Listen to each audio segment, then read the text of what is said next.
Exodus chapter 11.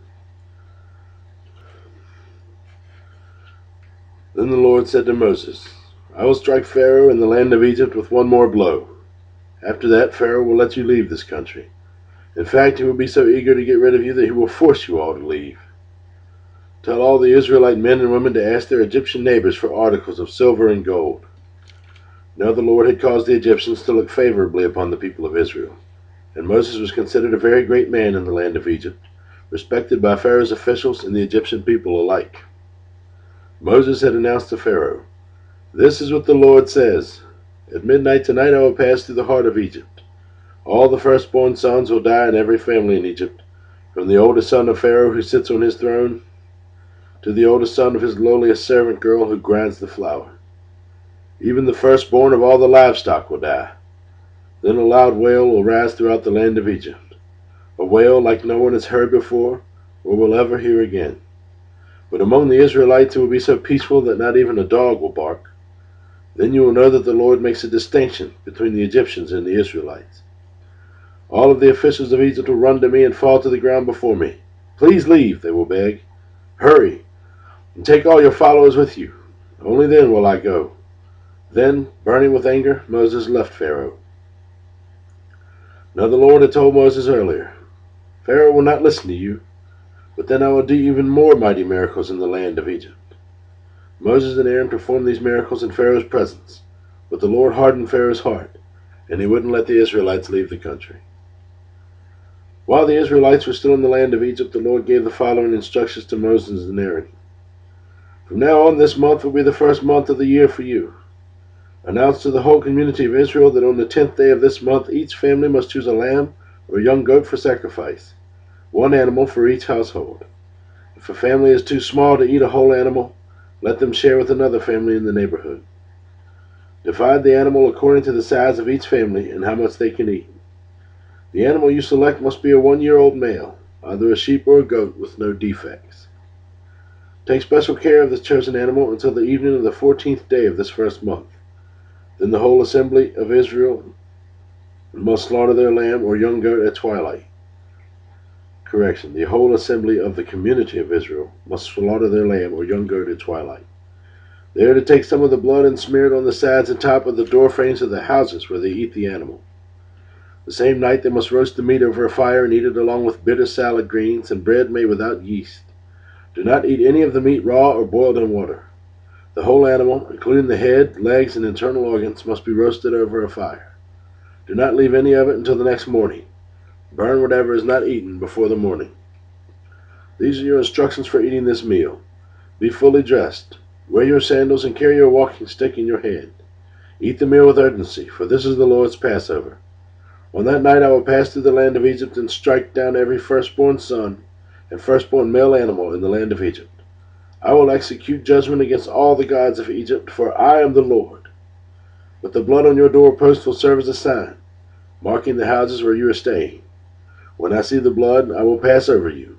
This plague of death will not touch you when I strike the land of Egypt. This is a day to remember. Each year, from generation to generation, you must celebrate it as a special festival to the Lord. This is a law for all time. For 7 days, the bread you eat must be made without yeast. On the first day of the festival, remove every trace of yeast from your homes. Anyone who eats bread made with yeast during the 7 days of this festival will be cut off from the community of Israel. On the first day of the festival and again on the 7th day, all the people must observe any official day or holy assembly.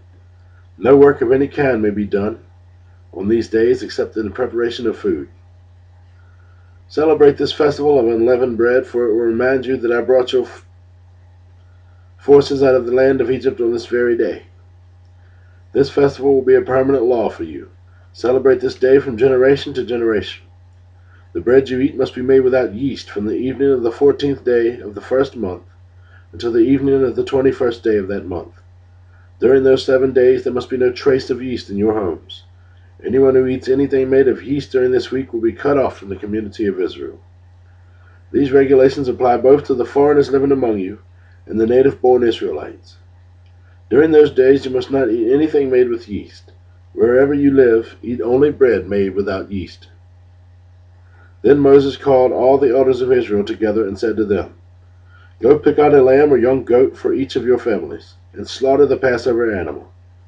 Drain the blood into a basin. Then take a bundle of hyssop branches and dip it into the blood. Brush the hyssop across the top and sides of the door frames of your houses, and no one may go out through the door until morning. For the Lord will pass through the land and strike down the Egyptians. But when he sees the blood on the top and sides of the door frame, the Lord will pass over your home. He will not permit his death angel to enter your house and strike you down. Remember, these instructions are a permanent law that you and your descendants must observe forever. When you enter the land the Lord has promised to give you, you will continue to observe the ceremony. Then your children will ask, "What does this ceremony mean?" And you will reply, "It is the Passover sacrifice to the Lord, for he passed over the houses of the Israelites in Egypt. And though he struck the Egyptians, he spared our families." When Moses had finished speaking, all the people bowed down to the ground and worshipped. So the people of Israel did just as the Lord had commanded through Moses and Aaron. And that night at midnight the Lord struck down all the firstborn sons in the land of Egypt, and the firstborn son of Pharaoh, who sat on his throne, to the firstborn son of the prisoner in the dungeon. Even the firstborn of their livestock were killed. Pharaoh and all of his officials and all the people of Egypt woke up during the night, and loud wailing was heard throughout the land of Egypt. There was not a single house where someone had not died. Pharaoh sent for Moses and Aaron during the night. "Get out," he ordered. "Leave my people, and take the rest of the Israelites with you. Go and worship the Lord as you have requested. Take your flocks and your herds as you said, and be gone. Go, but bless me as you leave." All the Egyptians urged the people of Israel to get out of the land as quickly as possible, for they thought, "We will all die." The Israelites took their bread dough before yeast was added. They wrapped their kneading boards in their cloaks and carried them on their shoulders. And the people of Israel did as Moses had instructed. They asked the Egyptians for clothing and articles of silver and gold. The Lord caused the Egyptians to look favorably on the Israelites, and they gave the Israelites whatever they asked for. So they stripped the Egyptians of their wealth. That night the people of Israel left Ramses and started for Succoth. There were about 600,000 men, plus all the women and children. A rabble of non-Israelites went with them, along with great flocks and herds of livestock. For bread they baked flat cakes and dough without yeast they had brought from Egypt.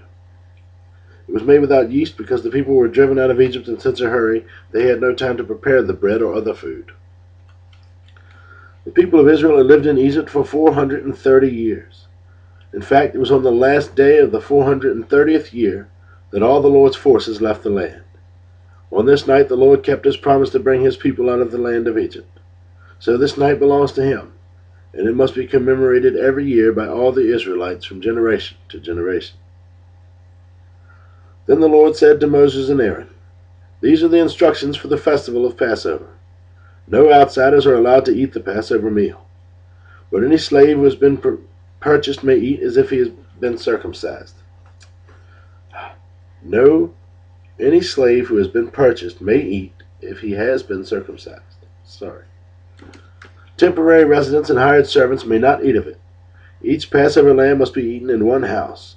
Do not carry any of its meat outside, and do not break off any of its bones. The whole community of Israel must celebrate this Passover festival. If there are foreigners living among you who want to celebrate the Lord's Passover, let all their males be circumcised. Only then may they celebrate the Passover with you like any native-born Israelite. But no uncircumcised male may ever eat the Passover meal. This instruction applies to everyone, whether a native-born Israelite or a foreigner living among you." So all the people of Israel followed all the Lord's commands to Moses and Aaron.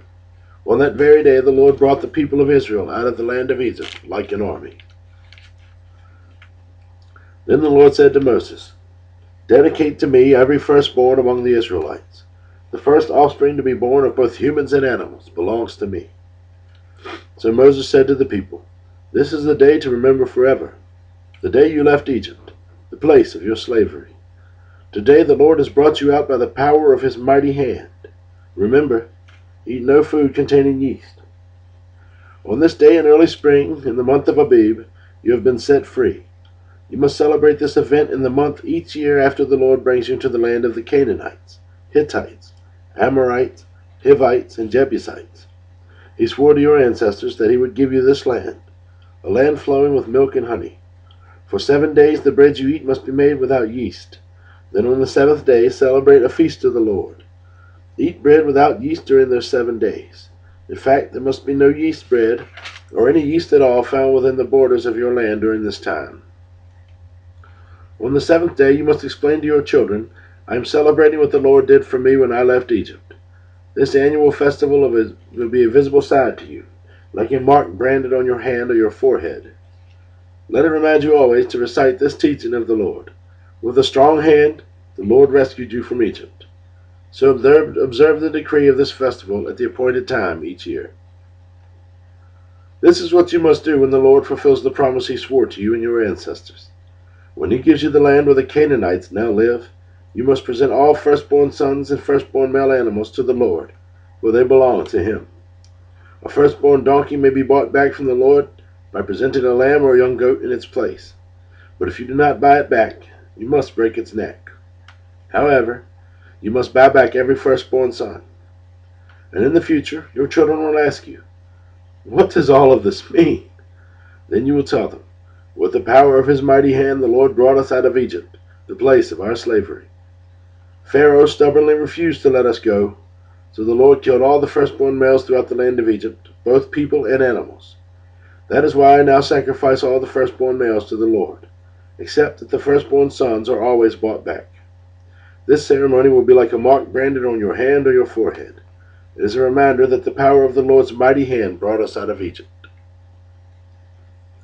When Pharaoh finally let the people go, God did not lead them along the main road that runs through Philistine territory, even though that was the shortest route to the Promised Land.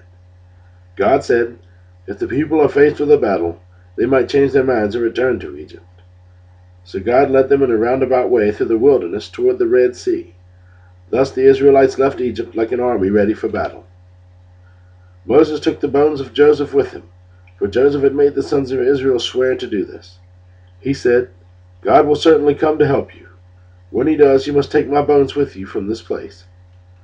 The Israelites left Succoth and camped at Etham on the edge of the wilderness. The Lord went ahead of them. He guided them during the day with a pillar of cloud, and he provided light at night with a pillar of fire. This allowed them to travel by day or night. And the Lord did not remove the pillar of cloud or the pillar of fire from its place in front of the people. Then the Lord gave these instructions to Moses. Order the Israelites to turn back and camp by Pi-Hahiroth, between Migdol and the sea. Camp there along the shore, across from Baal-Zephon. Then Pharaoh will think the Israelites are confused. They are trapped in the wilderness. And once again I will harden Pharaoh's heart, and he will chase after you. I have planned this in order to display my glory through Pharaoh and his whole army. After this, the Egyptians will know that I am the Lord. So the Israelites camped there as they were told. When word reached the king of Egypt that the Israelites had fled, Pharaoh and his officials changed their minds. What have we done, letting all those Israelite slaves get away? They asked. So Pharaoh harnessed his chariot and called up his troops. He took with him 600 of Egypt's best chariots, along with the rest of the chariots of Egypt, each with its commander. The Lord hardened the heart of Pharaoh, the king of Egypt, so he chased after the people of Israel, who had left with fists raised in defiance. The Egyptians chased after them with all the forces in Pharaoh's army, all his horses and chariots, his charioteers and his troops. The Egyptians caught up with the people of Israel as they were camped outside of the shore near Pi-Hahiroth, across from Baal-Zephon. As Pharaoh approached, the people of Israel looked up and panicked when they saw the Egyptians overtaking them. They cried out to the Lord, and they said to Moses, Why did you bring us out here to die in the wilderness? Weren't there enough graves for us in Egypt? What have you done to us? Why did you make us leave Egypt? Didn't we tell you this would happen while we were still in Egypt? We said, Leave us alone. Let us be slaves to the Egyptians. It's better to be a slave in Egypt than a corpse in the wilderness. But Moses told the people, Don't be afraid. Just stand still and watch the Lord rescue you today. The Egyptians you see will never be seen again. The Lord himself will fight for you. Just stay calm. Then the Lord said to Moses, Why are you crying out to me? Tell the people to get moving. Pick up your staff and raise your hand over the sea. Divide the water so the Israelites can walk through the middle of the sea on dry ground. and I will harden the hearts of the Egyptians, and they will charge in after the Israelites. My great glory will be displayed through Pharaoh and his troops, his chariots and his charioteers. When my glory is displayed through them, all Egypt will see my glory and know that I am the Lord." Then the angel of God, who had been leading the people of Israel, moved to the rear of the camp. The pillar of cloud also moved from the front and stood behind them. The cloud settled between the Egyptian and Israelite camps. As darkness fell, the cloud turned to fire, lighting up the night. But the Egyptians and Israelites did not approach each other all night. Then Moses raised his hand over the sea, and the Lord opened up a path through the water with a strong east wind. The wind blew all that night, turning the seabed into dry land. So the people of Israel walked through the middle of the sea on dry ground, with walls of water on each side. Then the Egyptians, all of Pharaoh's horses, chariots, and charioteers, chased them into the middle of the sea. But just before dawn, the Lord looked down on the Egyptian army from the pillar of fire and cloud, and he threw their forces into total confusion. He twisted their chariot wheels, making their chariots difficult to drive. "Let's get out of here, away from these Israelites," the Egyptians shouted. "The Lord is fighting for them against Egypt." When all the Israelites had reached the other side, the Lord said to Moses, "Raise your hand over the sea again. Then the waters will rush back and cover the Egyptians and their chariots and charioteers." So as the sun began to rise, Moses raised his hand over the sea, and the water rushed back into its usual place. The Egyptians tried to escape, but the Lord swept them into the sea. Then the waters returned and covered all the chariots and charioteers and the entire army of Pharaoh. Of all the Egyptians who had chased the Israelites into the sea, not a single one survived. But the people of Israel, who had walked through the middle of the sea on dry ground as the water stood up like a wall on both sides. That is how the Lord rescued Israel from the hand of the Egyptians that day. And the Israelites saw the bodies of the Egyptians washed up on the seashore. When the people of Israel saw the mighty power the Lord had unleashed against the Egyptians, they were filled with awe before him. They put their faith in the Lord and in his servant Moses.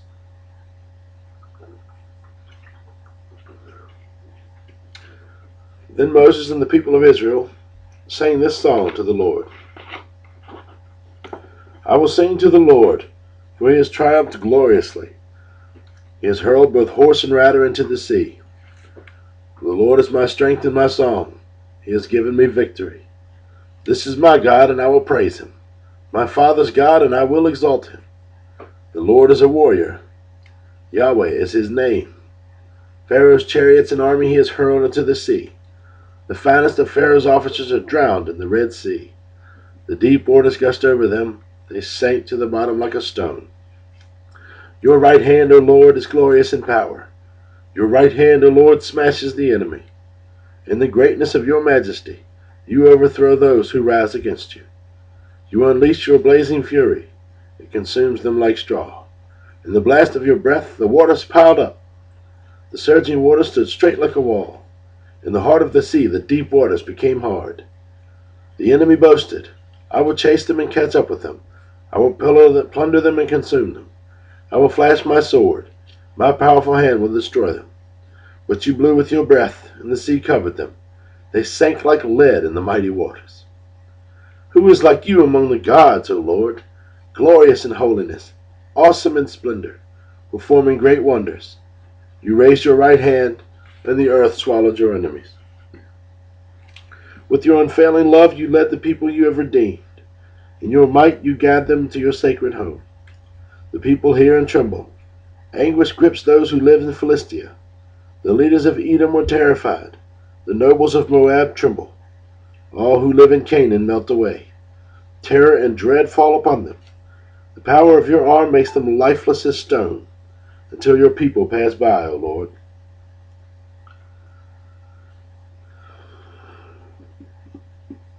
Until the people you purchased pass by. You will bring them in and plant them on your own mountain, the place, O Lord, reserved for your own dwelling, the sanctuary, O Lord, that your hands have established. The Lord will reign forever and ever. When Pharaoh's horses, chariots, and charioteers rushed into the sea, the Lord brought the water crashing down on them. But the people of Israel had walked through the middle of the sea on dry ground. Then Miriam the prophet, Aaron's sister, took a tambourine, and led all the women as they played their tambourines and danced. And Miriam sang this song: Sing to the Lord, for he has triumphed gloriously. He has hurled both horse and rider into the sea. Then Moses led the people of Israel away from the Red Sea, and they moved out into the desert of Shur. They traveled in this desert for 3 days without finding any water. When they came to the oasis of Marah, the water was too bitter to drink, so they called the place Marah, which means bitter. Then the people complained and turned against Moses. What are we going to drink? They demanded. So Moses cried out to the Lord for help, and the Lord showed him a piece of wood. Moses threw it into the water, and this made the water good to drink. It was there at Marah that the Lord set before them the following decree as a standard to test their faithfulness to him. He said, If you will listen carefully to the voice of the Lord your God and do what is right in his sight, obeying his commands and keeping all his decrees, then I will not make you suffer any of the diseases I sent on the Egyptians, for I am the Lord who heals you. After leaving Marah, the Israelites traveled on to the oasis of Elim, where they found 12 springs and 70 palm trees. They camped there beside the water. Then the whole community of Israel set out from Elim and journeyed to the wilderness of Sin, between Elim and Mount Sinai. They arrived there on the 15th day of the 2nd month, 1 month after leaving the land of Egypt. There, too, the whole community of Israel complained about Moses and Aaron. If only the Lord had killed us back in Egypt, they moaned. There we sat around pots filled with meat and ate all the bread we wanted. But now you have brought us out into this wilderness to starve us all to death. Then the Lord said to Moses, Look, I'm going to rain down food from heaven for you. Each day the people can go out and pick up as much as they need for that day. I will test them in this to see whether or not they will follow my instructions. On the 6th day they will gather food, and when they prepare it, there will be twice as much as usual. So Moses and Aaron said to the people of Israel, By evening you will realize it was the Lord who brought you out of the land of Egypt. In the morning you will see the glory of the Lord, because he has heard your complaints, which are against him, not against us. What have we done that you should complain about us? Then Moses added, The Lord will give you meat to eat in the evening and bread to satisfy you in the morning, for he has heard all your complaints against him. What have we done? Yes, your complaints are against the Lord, not against us. Then Moses said to Aaron, Announce this to the entire community of Israel. Present yourselves before the Lord, for he has heard your complaining. And as Aaron spoke to the whole community of Israel, they looked out toward the wilderness. There they could see the awesome glory of the Lord in the cloud. Then the Lord said to Moses, I have heard the Israelites' complaints. Now tell them, in the evening you will have meat to eat, in the morning you will have all the bread you want. Then you will know that I am the Lord your God. That evening vast numbers of quail flew in and covered the camp, and the next morning the area around the camp was wet with dew. When the dew evaporated, a flaky substance as fine as frost blanketed the ground. The Israelites were puzzled when they saw it. What is it? They asked each other. They had no idea what it was. And Moses told them, It is the food the Lord has given you to eat. These are the Lord's instructions. Each household should gather as much as it needs. Pick up 2 quarts for each person in your tent. So the people of Israel did as they were told. Some gathered a lot, some only a little. But when they measured it out, everyone had just enough. Those who gathered a lot had nothing left over, and those who had gathered only a little had enough. Each family had just what it needed. Then Moses told them to not keep any of it until morning.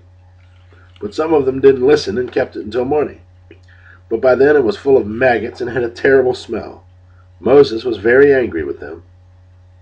After this, the people gathered the food morning by morning, each family according to its need. And as the sun became hot, the flakes they had picked up melted and disappeared. On the 6th day, they gathered twice as much as usual, 4 quarts, for each person instead of 2. Then all the leaders of the community came and asked Moses for an explanation. He told them, This is what the Lord commanded. Tomorrow will be a day of complete rest, a holy Sabbath day set apart for the Lord. So bake or boil as much as you want today, and set aside what is left for tomorrow. So they put some aside until morning, just as Moses commanded. And in the morning the leftover food was wholesome and good, without maggots or odor. Moses said, "Eat this food today, for today is a Sabbath day dedicated to the Lord. There will be no food on the ground today. You may gather the food for 6 days, but the seventh day is the Sabbath. There will be no food on the ground that day." Some of the people went out anyway on the seventh day, but they found no food. The Lord asked Moses, "How long will these people refuse to obey my commands and instructions? They must realize that the Sabbath is the Lord's gift to you. That is why he gives you a 2-day supply on the sixth day, so there will be enough for 2 days. On the Sabbath day, you must each stay in your place. Do not go out and pick up food on the seventh day." So the people did not gather any food on the seventh day. The Israelites called the food manna. It was white like coriander seed, and it tasted like honey wafers. Then Moses said, "This is what the Lord has commanded. Fill a 2-quart container with manna to preserve it for your descendants. The later generations will be able to see the food I gave you in the wilderness when I set you free from Egypt." Moses said to Aaron, "Get a jar and fill it with 2 quarts of manna. Then put it in a sacred place before the Lord to preserve it for all future generations." Aaron did just as the Lord had commanded Moses. He eventually placed it in the Ark of the Covenant, in front of the stone tablets inscribed with the terms of the covenant. So the people of Israel ate manna for 40 years until they arrived at the land where they would settle. They ate manna until they came to the border of the land of Canaan. The container used to measure the manna was an omer, which would have been the tenth of an ephah. It held about 2 quarts. At the Lord's command, the whole community of Israel left the wilderness of sin and moved from place to place. Eventually they camped at Rephidim, but there was no water there for the people to drink. So once more the people complained against Moses. "Give us water to drink," they demanded. "Quiet," Moses replied. "Why are you complaining against me? And why are you testing the Lord?" But tormented by thirst, they continued to argue with Moses. "Why did you bring us out of Egypt? Are you trying to kill us and our children and our livestock with thirst?" Then Moses cried out to the Lord, "What should I do with these people? They are ready to stone me." The Lord said to Moses, "Walk out in front of the people. Take your staff, the one you used when you struck the water of the Nile, and call some of the elders of Israel to join you. I will stand before you on the rock at Mount Sinai. Strike the rock, and the water will come gushing out. Then the people will be able to drink." So Moses struck the rock as he was told, and water gushed out as the elders looked on. Moses named the place Massah, which means test, and Meribah, which means arguing, because the people of Israel argued with Moses and tested the Lord by saying, "Is the Lord here with us or not?" While the people of Israel were still at Rephidim, the warriors of Amalek attacked them. Moses commanded Joshua, "Choose some men to go out with you and fight the army of Amalek for us. Tomorrow I will stand at the top of the hill, holding the staff of God in my hand." So Joshua did what Moses had commanded and fought the army of Amalek. Meanwhile, Moses, Aaron, and Hur climbed to the top of a nearby hill. As long as Moses held up the staff in his hand, the Israelites had the advantage. But whenever he dropped his hand, the Amalekites gained the advantage. Moses' arms soon became tired, so he could no longer hold them up. So Aaron and Hur found a stone for him to sit on. Then they stood on each side of Moses, holding up his hands, so his hands held steady until sunset. As a result, Joshua overwhelmed the army of Amalek in battle. After the victory, the Lord instructed Moses, "Write this down on a scroll as a permanent reminder and read it aloud to Joshua. I will erase the memory of Amalek from under heaven." Moses built an altar there and named it Yahweh Nissi, which means "the Lord is my banner." He said, "They have raised their fist against the Lord's throne, so now the Lord will be at war with Amalek generation after generation." Moses' father-in-law Jethro, the priest of Midian, heard about everything God had done for Moses and his people, the Israelites. He heard especially about how the Lord had rescued them from Egypt. Earlier, Moses had sent his wife Zipporah and his 2 sons back to Jethro, who had taken them in. Moses' first son was named Gershon, for Moses had said when he was a boy there, "I have been a foreigner in a foreign land." His second son was named Eliezer, for Moses had said, "The God of my ancestors was my helper. He rescued me from the sword of Pharaoh." Jethro, Moses' father-in-law, now came to visit Moses in the wilderness. He brought Moses' wife and 2 sons with him, and they arrived while Moses and the people were camped near the mountain of God. Jethro had sent a message to Moses saying, I, Jethro, your father-in-law, am coming to see you with your wife and your 2 sons. So Moses went out to meet his father-in-law. He bowed low and kissed him. They asked about each other's welfare, and then went into Moses' tent. Moses told his father-in-law everything the Lord had done to Pharaoh in Egypt on behalf of Israel. He also told about all the hardships they had experienced along the way, and how the Lord had rescued his people from all their troubles. Jethro was delighted when he heard about all the good things the Lord had done for Israel, as he rescued them from the hands of the Egyptians. Praise the Lord, Jethro said, for he has rescued you from the Egyptians and from Pharaoh. Yes, he has rescued Israel from the powerful hand of Egypt. I now know that the Lord is greater than all other gods, because he rescued his people from the oppression of the proud Egyptians. Then Jethro, Moses' father-in-law, brought a burnt offering and sacrifices to God.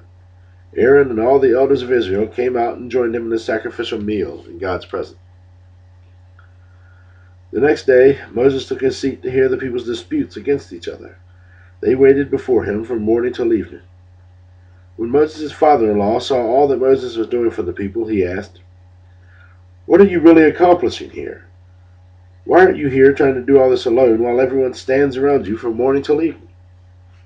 Moses replied, Because the people come to me to get a ruling from God. When a dispute arises, they come to me, and I am the one who settles the case between the quarreling parties. I inform the people of God's decrees and give them his instructions. This is not good, Moses' father-in-law exclaimed. You're going to wear yourself out, and the people too. This job is too heavy a burden for you to handle all by yourself. Now listen to me, and let me give you a word of advice, and may God be with you. You should continue to be the people's representative before God, bringing their disputes to him. Teach them God's decrees and give them his instructions. Show them how to conduct their lives. But select from all the people some capable, honest men who fear God and hate bribes. Appoint them as leader of groups of 1,000, 100, 50, and 10. They should always be available to solve the people's common disputes, but have them bring the major cases to you. Let the leaders decide the smaller matters themselves. They will help you carry the load, making the task easier for you. If you follow this advice, and if God commands you to do so, then you will be able to endure the pressures, and all the peoples will go home in peace. Moses listened to his father-in-law's advice and followed his suggestions. He chose capable men from all over Israel and appointed them as leaders over the people. He put them in charge of groups of 1,000, 100, 50, and 10. These men were always available to solve the people's common disputes. They brought the major cases to Moses, but they took care of the smaller matters themselves. Soon after this, Moses said his goodbye to his father-in-law, who returned to his own land. Exactly 2 months after the Israelites left Egypt, they arrived in the wilderness of Sinai. After breaking camp at Rephidim, they came to the wilderness at Sinai and set up camp there at the base of Mount Sinai. Then Moses climbed the mountain to appear before God. The Lord called to him from the mountain and said, Give these instructions to the family of Jacob. Announce it to the descendants of Israel. You have seen what I did to the Egyptians. You know how I carried you on eagle's wings and brought you to myself. Now if you will obey me and keep my covenant, you will be my own special treasure from among all the peoples on earth, for all the earth belongs to me. And you will be my kingdom of priests, my holy nation. This is the message you must give the people of Israel. So Moses returned from the mountain and called together the elders of the people and told them everything the Lord had commanded him. And all the people responded together, We will do everything the Lord has commanded. So Moses brought the people's answer back to the Lord. Then the Lord said to Moses, I will come to you in a thick cloud, Moses, so the people themselves can hear me when I speak with you. Then they will always trust you. Moses told the Lord what the people had said. Then the Lord told Moses, Go down and prepare the people for my arrival. Consecrate them today and tomorrow and have them wash their clothing. Be sure they are ready on the 3rd day. For on that day the Lord will come down on Mount Sinai as all the people watch. Mark off a boundary all around the mountain. Warn the people. Be careful. Do not go up on the mountain or even touch its boundaries. Anyone who touches the mountain will certainly be put to death. No hand may touch the person or animal that crosses the boundary. Instead, stone them or shoot them with arrows. They must be put to death. However, when the ram's horn sounds a long blast, then the people may go up on the mountain." So Moses went down to the people. He consecrated them for worship, and they washed their clothes. He told them, "Get ready for the third day, and until then, abstain from having sexual intercourse." On the morning of the third day, thunder roared and lightning flashed, and a dense cloud came down on the mountain. There was a long, loud blast from a ram's horn, and all the people trembled. Moses led them out from the camp to meet with God, and they stood at the foot of the mountain. All of Mount Sinai was covered with smoke, because the Lord had descended on it in the form of fire. The smoke billowed into the sky like smoke from a brick kiln, and the whole mountain shook violently. As the blast of the ram's horn grew louder and louder, Moses spoke, and God thundered his reply. The Lord came down on top of Mount Sinai and called Moses to the top of the mountain. So Moses climbed the mountain. Then the Lord told Moses, "Go back down and warn the people not to break through the boundaries to see the Lord, or they will die. Even the priests who regularly come near the Lord must purify themselves so that the Lord does not break out and destroy them." "But Lord," Moses protested, "the people cannot come up to Mount Sinai. You already warned us. You told me mark off a boundary all around the mountain and set it apart as holy." But the Lord said, "Go down and bring Aaron back up with you. In the meantime, do not let the priest or the people break through or approach the Lord, or he will break out and destroy them." So Moses went down to the people and told them what the Lord had said. Then God gave the people all these instructions. "I am the Lord your God, who rescued you from the land of Egypt, the place of your slavery. You must have no other God before me. You must not make for yourself an idol of any kind, or an image of anything in the heavens, or on the earth, or in the sea. You must not bow down to them or worship them, for I, the Lord your God, am a jealous God, who will not tolerate your affection for any other gods. I lay the sins of the parents upon their children.